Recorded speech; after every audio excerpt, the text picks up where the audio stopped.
So remember that series check-in when I talked about plans? Welcome to the plans.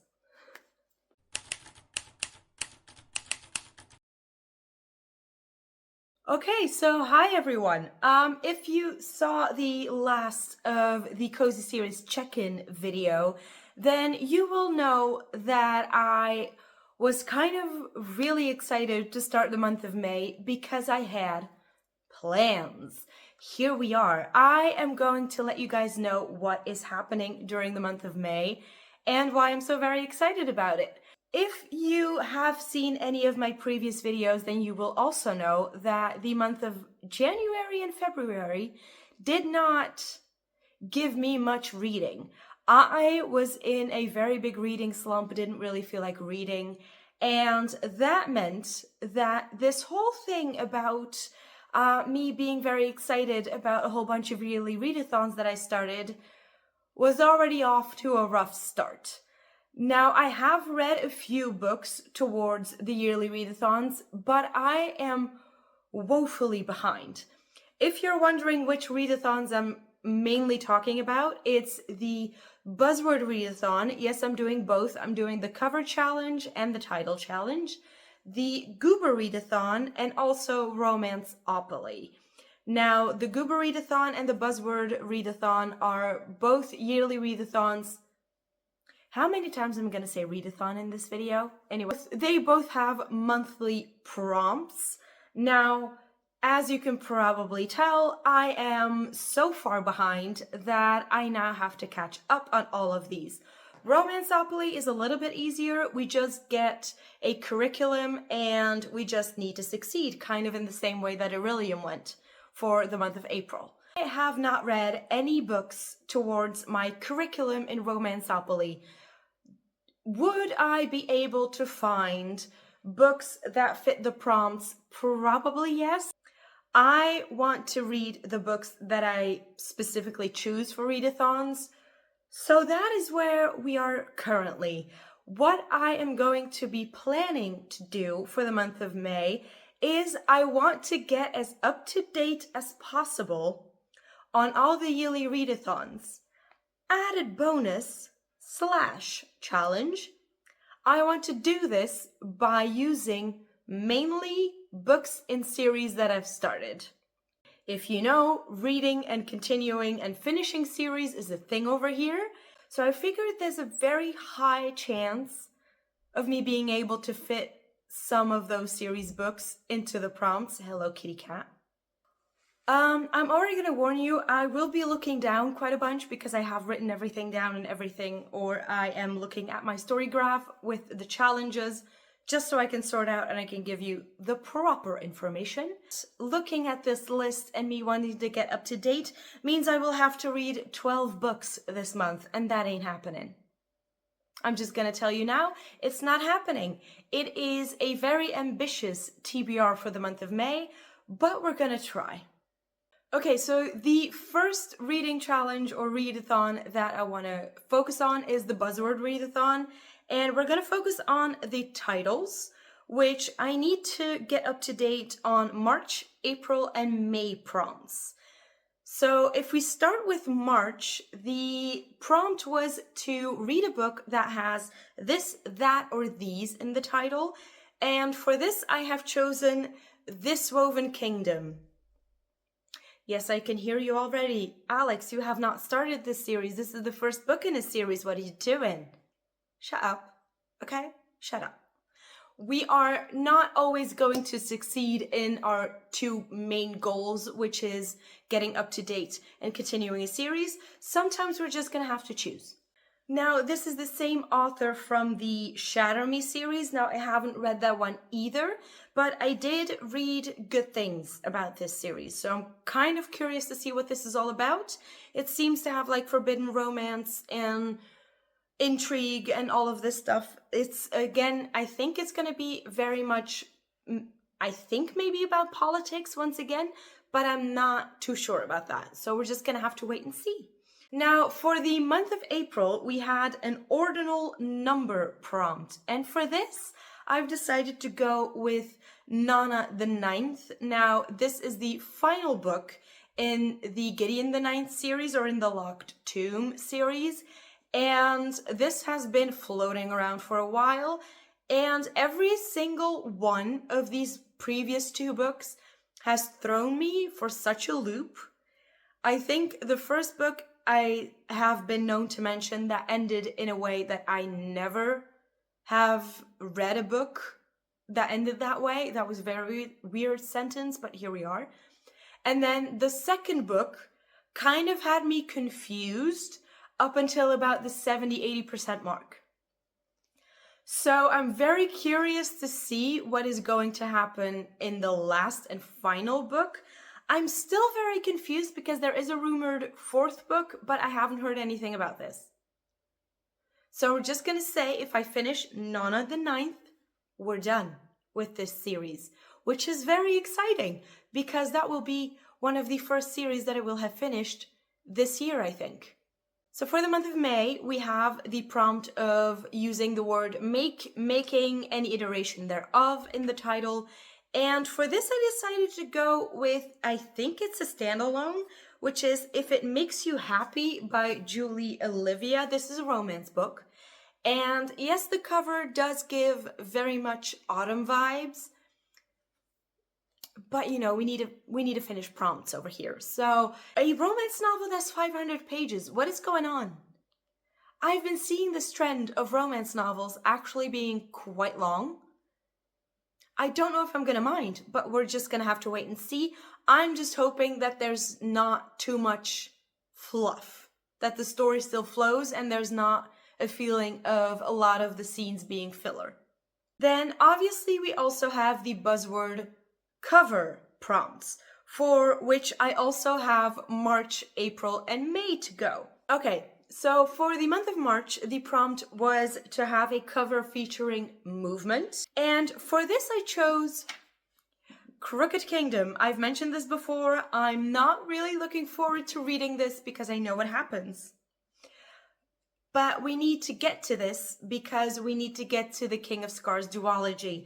I don't know if it's a must to go in this order, but this is what I've decided for myself. So I am subjecting myself to this book once again.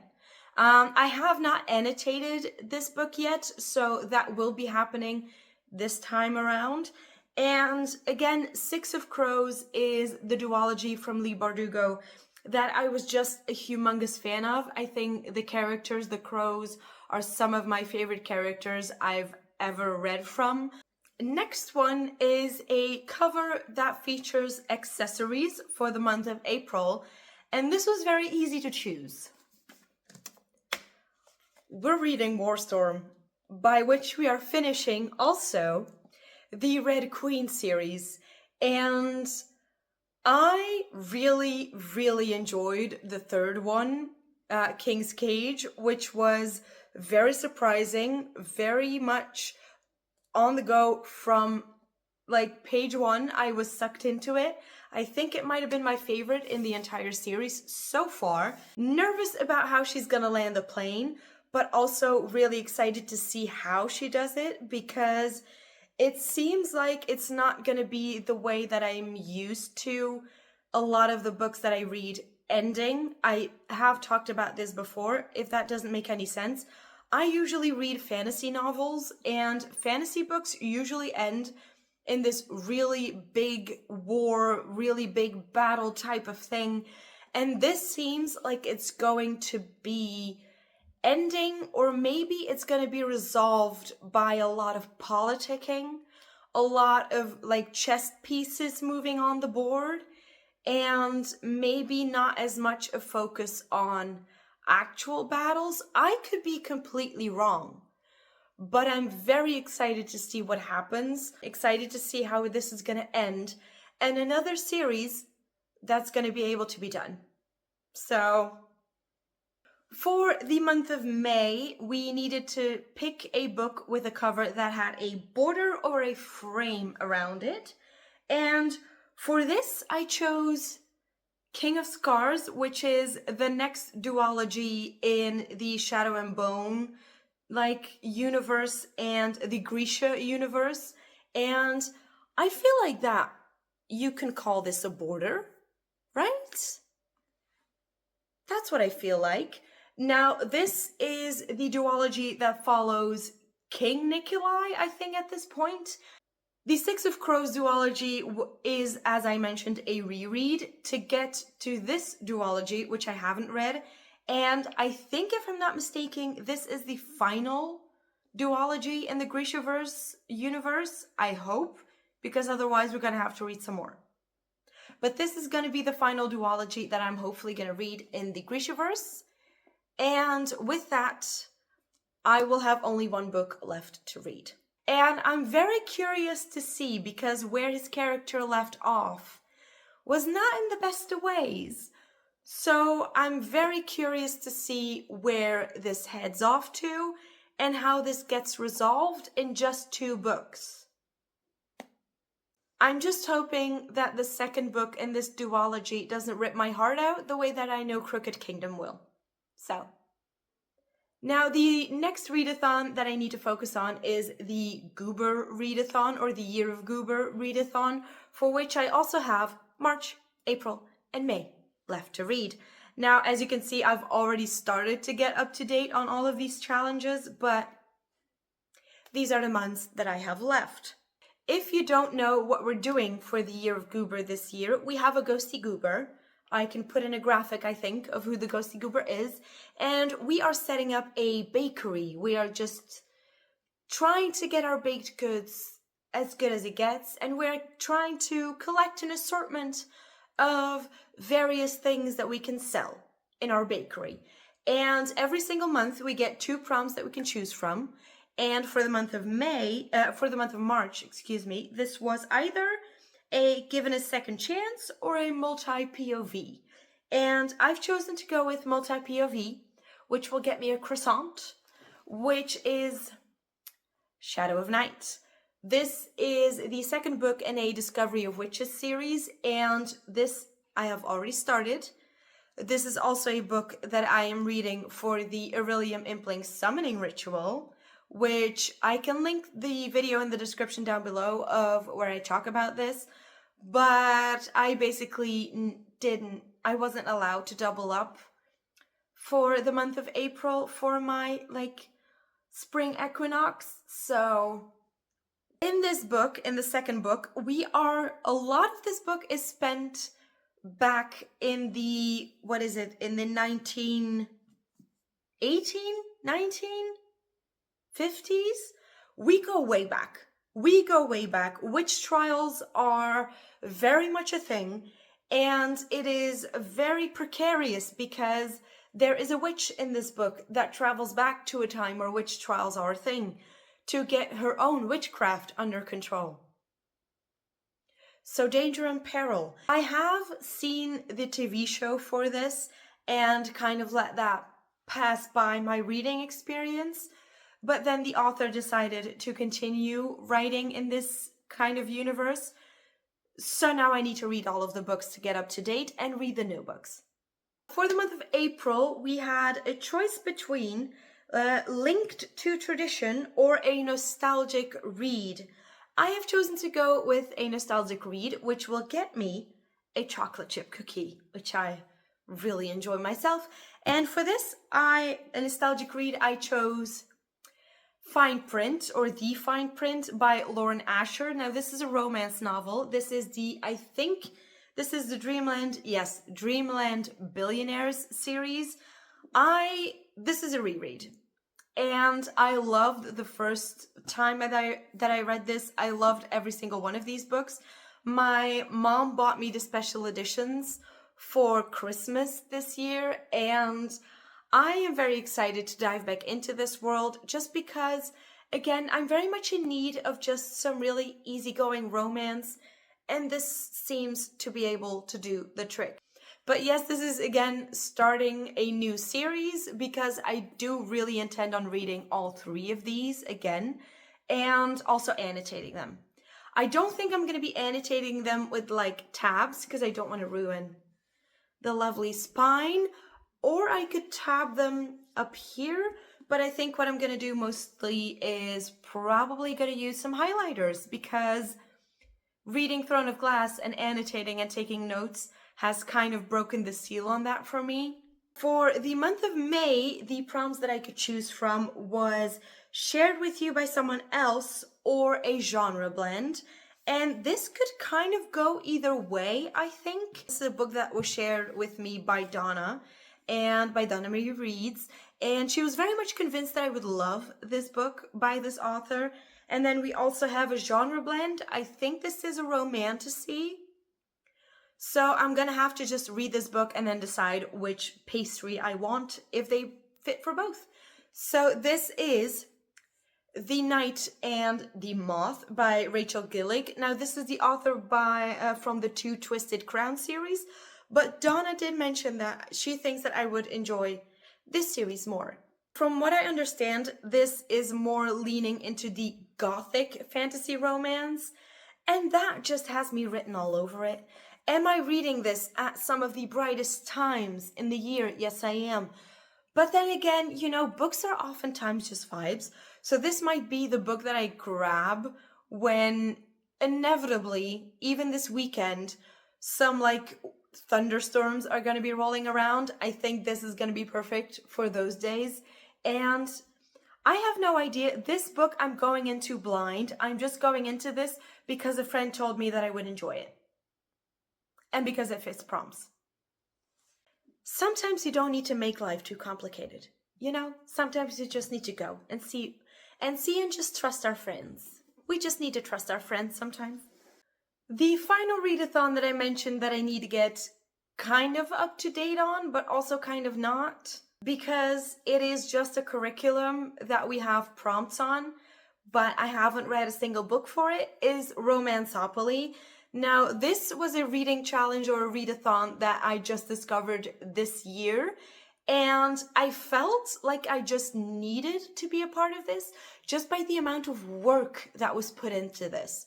If you don't know what Romanceopoly is or any of the readathons that I'm mentioning, you will find them in the description down below. You can find all of the announcement videos for it in the description, and please do check these out because these take a lot of work to set up, and I'm very jealous of them because I think one of the things that I would really love to do as a booktuber is I kind of just want to figure out how to do one of these, but I have already noticed that it takes so much work and I need time for that.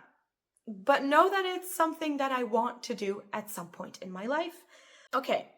Now for Romanceopoly, you need to read, if I'm not mistaken, 20 books for the entire year, mind you. Now, 20 books is a lot, but we need to start making a dent into this, okay? And this is also for me a reminder to keep these classes in mind for the rest of the year. But I decided for the month of May, I'm going to focus on the first core curriculum classes, which are 5 books, 5 prompts. And then for the rest of the year, we're going to have to focus on the 5 majors that I've chosen, my 5 minors, and my 5 electives. The first class is the Registrar's Office, for which we need to read from an author that we've never read from before. And for this, I'm starting a new series, I know, but I really want to get to these. I'm starting the Game Changer series by Rachel Reed. If you don't know, if you've been living under a rock, this is the books that the show, or the series that the show Heated Rivalry is based on. If you don't know what the show is of Heated Rivalry, please do check it out. I have been waiting to get to this. This has been something that I've been wanting to get to so much ever since getting to the series and binging the series in basically one night. And I do know this is not Shane and Ilya's story. I know this is the second book that we're diving into this.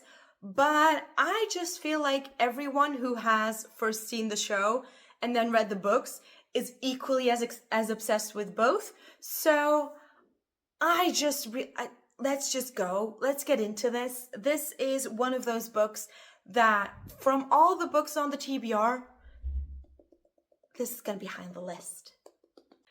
The second class is The Crying Room, which is basically the prompt is to read a book that you know is going to make you cry. And for this, I just decided to keep going and go with Heated Rivalry. If this book is gonna be anything like the show, you bet your ass I'm gonna be crying. So this just seemed to fit. It also means that I will be starting a series, but also immediately continuing a series. So that made me feel a little bit better. And I also just want to see how the story of Ilya and Shane is in book form. Just 'cause. I think these are the books that I'm most excited about in the month of May. The next class is the Compass Wing, which is to read a book outside of my comfort zone. Now, because this is Romanceopoly, this is to read a book with a trope that you don't usually read. And for this, I decided to go with Bonds of Hercules, which is the second book in the Blood of Hercules series, or what is it called? It's the second book in the Villains of Lore series, and I think it's also the last. I think it's only a duology at this point. I could be wrong, but I'm hoping that it is. And this is a why choose, and I didn't realize it was a why choose right up until the final chapter of The Blood of Hercules. So I'm kind of wondering now that the second book is probably going to go all into the why choose trope. And I've never really read that kind of book before. So this is the kind of romance trope that I'm going to dip my toe in and see what I think of it. The fourth class we need to do is the comments room that we need to go to, which is to read a book talk book or a bestseller book. And I think, if I'm not mistaken, The Night in the Moth did do its rounds on Book Talk. If I didn't, or if it didn't, please let me know. One of the Heated Rivalry books or the Game Changer books could definitely also fit this prompt. But for now, this is what I'm going for. Okay, and the final class that we need to go to is the Romance Hall, which is basically to read a book with one of those classic tropes. And for this, I did decide to double up with If It Makes You Happy. And I think from what I've read from the synopsis, we might have the classic trope of grumpy sunshine, but with the man being the sunshine, which I always love. It's also a slow burn, which I do enjoy from time to time. Not always, but from time to time I do enjoy it. This is a standalone, so no need to worry about the series thing. And it's just, again, a cozy romance. From reading the synopsis, it really does read like it would be a book that would have been perfect for the fall season. But we're just going to ignore that. We're just going to ignore that. And we're just going to use it for a rainy day, which I'm sure, I'm in Europe. There will be rainy days, even in spring/summer. This alone are the physical books that I should read in the month of May, notwithstanding, I think, 1 or 2 on my Kobo and 1 audiobook. So I am not kidding myself when I say that there is no way that all of these will be read in the month of May. Now also something very funny happened. There were 2 readathons announced for the month of May that I kind of want to participate in. So I'm not going to go very much into detail about these 2. This is just going to be, I'm going to try to fit any of the books into any of the prompts that I can. This is just kind of icing on the cake. I'm not going to force myself to read other books for this. I have 12 books on my TBR. I do not believe that there will be none of these books that will fit any of the prompts. I don't believe that.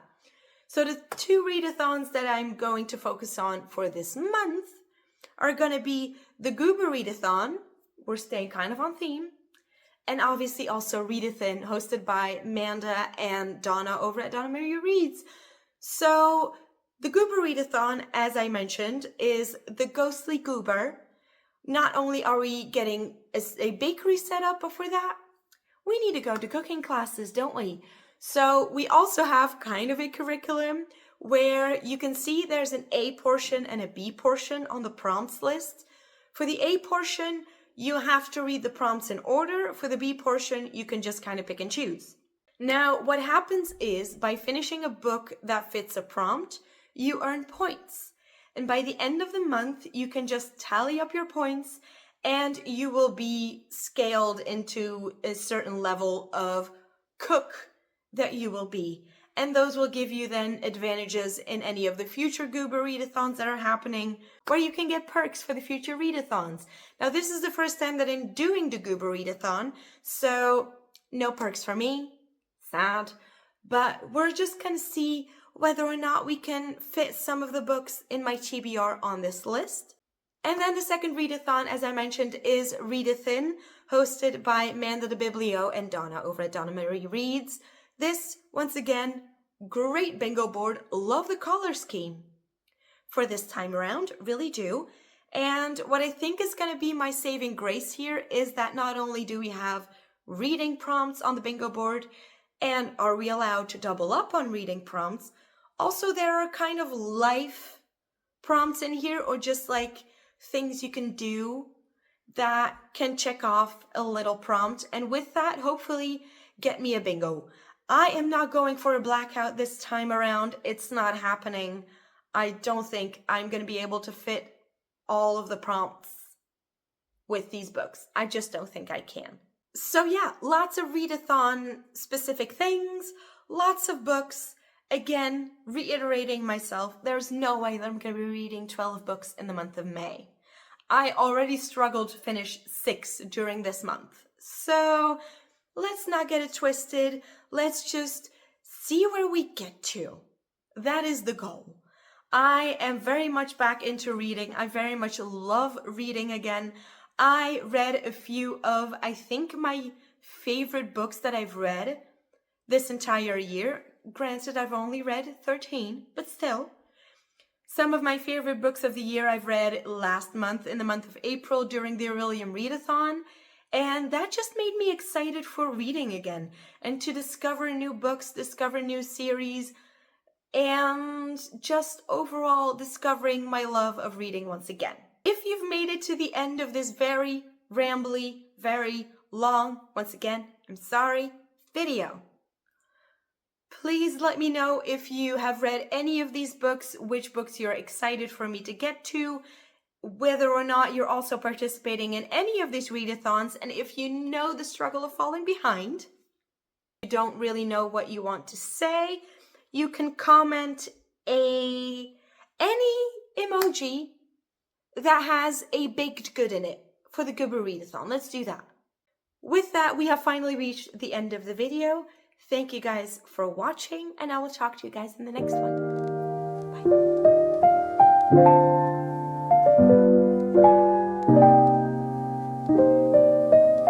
Bye.